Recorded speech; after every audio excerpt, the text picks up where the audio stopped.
Good evening and welcome to Left, Right and Centre. I'm Vishnu Shom. We continue our focus on the situation in Greenland, with the United States making it absolutely clear that one way or the other, they are very, very interested in acquiring Greenland. We're also looking at the situation in Venezuela, the acquisition of oil from Venezuela, how America intends to go about it, and the larger story of what this is really all about. But first, the latest developments in the last 24 hours. As far as Greenland and some other key developments are concerned.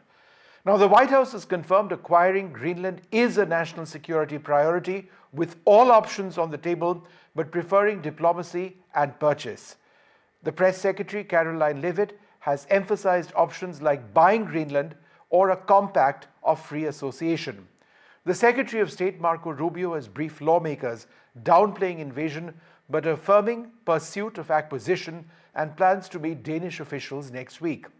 European allies have issued statements supporting Denmark and Greenland's sovereignty, warning that forcible takeover could endanger NATO. The Danish Prime Minister Mette Frederiksen has reiterated that Greenland is not for sale and that Donald Trump should be taken seriously. Greenlandic leaders and locals have expressed fear and rejection of American ambitions, while US congressional figures, including Paul Rand, opposed military options. In all of this, in the last 24 hours plus, US forces have seized sanctioned oil tankers in the North Atlantic, unrelated in a sense to Greenland, but amidst heightened tensions. Is this part of a larger American goal in the Western Hemisphere? Joining us to discuss all of this, Lisa Curtis, Daniel Block, and Jens Wendel Hansen, a senior researcher at the Aarhus University in Denmark. Thank you all very much for being with us. Ms. Curtis, let me come to you first. Why is America not taking the military option off the table? I ask this simply because it seems inconceivable that America would potentially be in a situation where it deploys forces against its NATO partners. It seems inconceivable. Well, I agree. I think it's very irresponsible for the president to talk about the military option in relation to Greenland, which is the territory of a NATO ally, Denmark. I think this is only helps two countries. The two countries that this kind of threat to a NATO ally helps is Russia and China. They are happy to see NATO in disarray, and this would be something that they would welcome. So I think it's very irresponsible of the president to talk about a military option against an ally. NATO is one of our most important alliances. It serves the United States' interest, and why the Trump administration would want to put at risk that alliance does not make any sense. I think if the president is interested in seeing something different in Greenland, he wants to, see a greater U.S. presence there, then he can negotiate that. Denmark is a friend, it's an ally. So the focus should be on what needs to happen in the region and with Greenland, rather than making these outlandish military threats against a NATO ally. Jens Wendel Hansen, next week is going to be critical. Next week, and leading up to the World Economic Forum meet, where I assume Greenland is going to be the talking point in the future of NATO, the alliance, as it were. Do you believe that Denmark has any option other than to negotiate with the United States? Is Denmark in a position to say that we will not negotiate with you, we will not change the status of Greenland? What options realistically does Copenhagen have? I don't think that the Danish government see it in any other way, that the only possible solution is a diplomatic one. What is hard for me to see is what concessions Denmark could actually make, which haven't already been made. The U.S. have possibility, as we have just heard, has the possibility of being militarily present in Greenland, and they also have the possibility of exploiting raw materials and so on if they make agreements with the Greenlandic government. So actually, it's hard to see what concessions that the Danish government could make.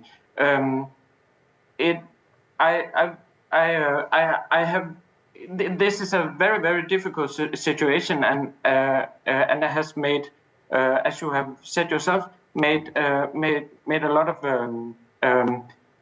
people scared and nervous, and therefore this seems very frustrating within Denmark and within Greenland, that it is actually hard to see what the solution should be, since there are no more concessions to give.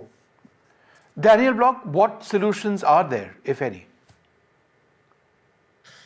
Well, I think it's possible, per what the other guests have said, that the United States could strike some sort of deal where it has increased military bases or access to Greenland, increased access to minerals. But I think it's worth noting that under existing treaties, exactly, they can do essentially what they want. Already has, yeah, right. It already has, in particular, the ability to put more military bases and treaties, more military bases on Greenland. So it's a little bit perplexing what exactly they need. I mean, I suppose there is the mineral component to this. But again, I mean, if Trump is demanding that Greenland must be part of the United States, that's just not a deal that I think Greenland, first and foremost, or Denmark, or the rest of Europe will accept. Lisa Curtis, in terms of the reactions which you've seen from Europe, other than, sort of statements saying that, we back Denmark in a situation like this, would you have expected more? Or is there an underlying sort of belief in European capitals that, look, apart from the cursory protest, which they are sort of signaling now, there's not much that they can do either? Well, I think President Macron has made an important statement. He said, the United States has traditionally upheld the rules-based order, and what we see are signs that the United States is no longer playing that role. And I think that's correct. And I think that again is damaging for the United States, because if our allies and partners don't think we're committed to a rules-based order, then what's the benefit for them to continue to cooperate with us? I mean, look, they may feel the need to continue to cooperate on some level, but it will certainly cause them to hedge more, to look to other partners and not be dependent on the United States, because they simply feel they can't rely on the United States anymore. So I think this is harmful not only in Europe, but also in the Indo-Pacific region, because the basis for the U.S. Indo-Pacific strategy has been the idea that like-minded democratic nations are going to work together to uphold a rules-based order to try to push back on some of those activities that China has been engaging in, whether it is military exercises in the Taiwan Strait or challenging maritime claims in the South China Sea. This has been the way that the United States has worked with its allies and partners to push back against China's thwarting of a rules-based order when it comes to the Indo-Pacific region. So I think what we're seeing is when the United States makes these kinds of threats, or you have people like Stephen Miller saying things like, might is right, which really doesn't reflect U.S. values and the traditional U.S. foreign policy that we have known for so many decades, then that does, put questions in our allies' mind about what exactly the United States is going to do next, and whether it really is a reliable nation that they can count on. Jens Wendel Hansen, what protests, if any, are we seeing in Copenhagen? I mean, the reaction is one of being stunned, but it's not obviously something that people would want a part of your country, to move away to the United States. But are you seeing vociferous protests at the political level, or is there an acceptance that there's not much that can be done? There's a great element of frustration also, because that this is quite a shock since we have learned in school and are brought up in understanding that the U.S. is our greatest and most and closest ally, and therefore there is a great element of frustration. There are not protests in the street of Copenhagen, but there has been in Nuuk and in other cities in other towns in Greenland. But I think that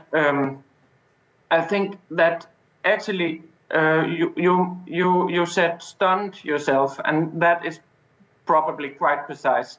That it is incredibly frustrating to stand in a position where you are with no means in order to of course we can appeal to our other allies, and they have shown support, but it is still left to see what that support can actually be how that can be transferred into some kind of action, and and that is incredibly frustrating, especially for a small country which has depended on a rule-based world, and that also is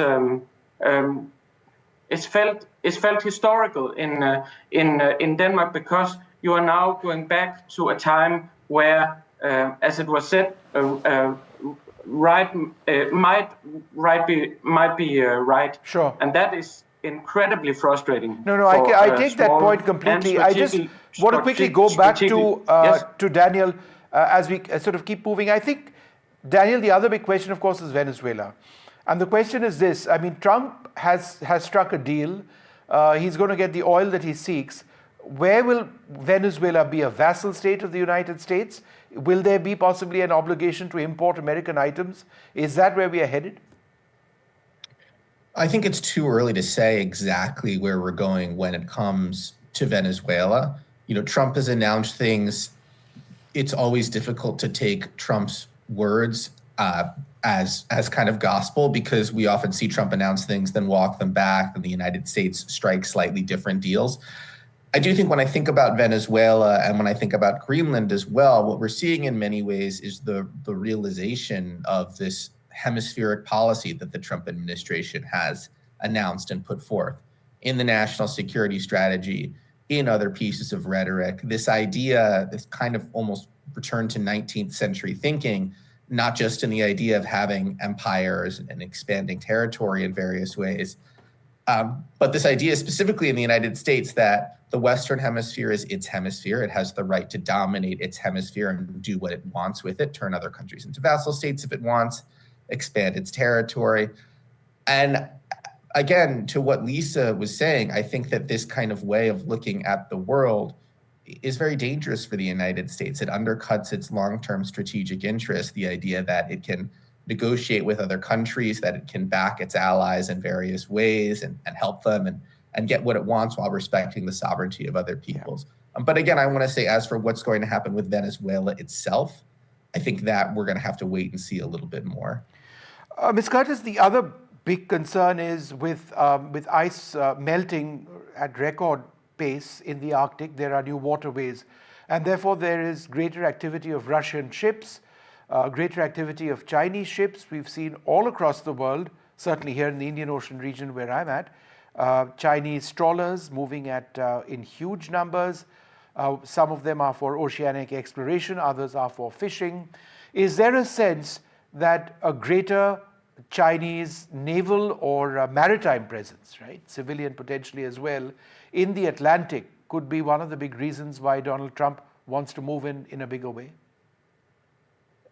Well, of course, this is part of the rationale, and definitely the increased Russian and Chinese activity in this area is of concern.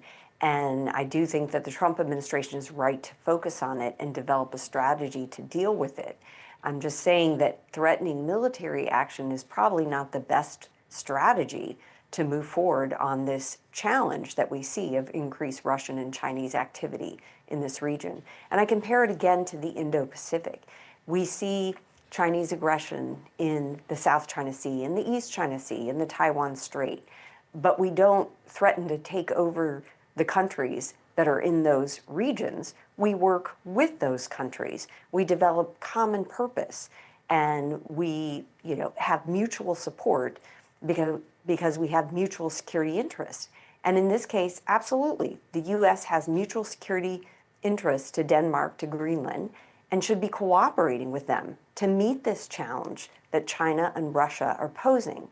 Because by threatening military action, you're actually undermining the strategy and you're undermining the goal of dealing with the Russia and China challenge, because you are threatening NATO, which is there to deal with those challenges of authoritarian nations like Russia and China.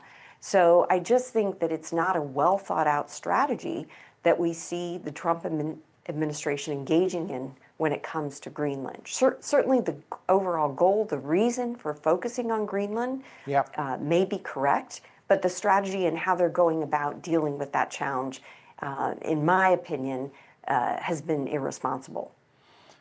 Daniel, final question to you. Where does this leave Canada?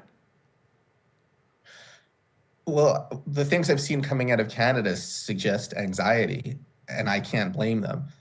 The United States under Trump, I should say Trump really specifically, has also made territorial claims on Canada. He's referred to the US-Canadian border as a construct. He suggested that he will use, quote, economic force in order to join the two. Now, he's backed away from some of that ever since Mark Carney has become prime minister. I think there was a sense that some of that might have been driven by his particular disdain for Justin Trudeau, who's no longer there. But again, if Trump believes that, the United States has the right to do whatever it wants unilaterally in the Western Hemisphere, Canada is a part of the Western Hemisphere. And if there's a world in which the United States actually does take over Greenland through military force or otherwise, I think if you're Canada, you're looking at it and, Greenland borders you to your right. And then you have the United States to your south. You might feel more constrained. You might feel you have less freedom for action. You might be worried that you're next. And even if you're not, even if that is where the expansionism ends, again, to Lisa's point, Canada is part of NATO. Canada also depends in many ways on this alliance for its security. And that's been a very helpful thing for both countries to work together cooperatively to defend their interests. And you're certainly no longer going to trust that. And that's just a world of danger for, I think, both the United States and certainly for Ottawa. Well, it's incredibly unpredictable, but that's true of all things that Donald Trump does. The next month is going to be absolutely crucial. There is a deadline. Remember, he'd said within 20 days, things are going to change. A couple of days have already taken place. Will there be some sort of a deal? Will there hopefully be a peaceful solution to this? Will Donald Trump actually back out? By past examples, he doesn't really tend to back out. So there would have to be something, substantive which develops. For the moment, we leave it there. I'd like to thank all of you very much for being with us. Goodbye.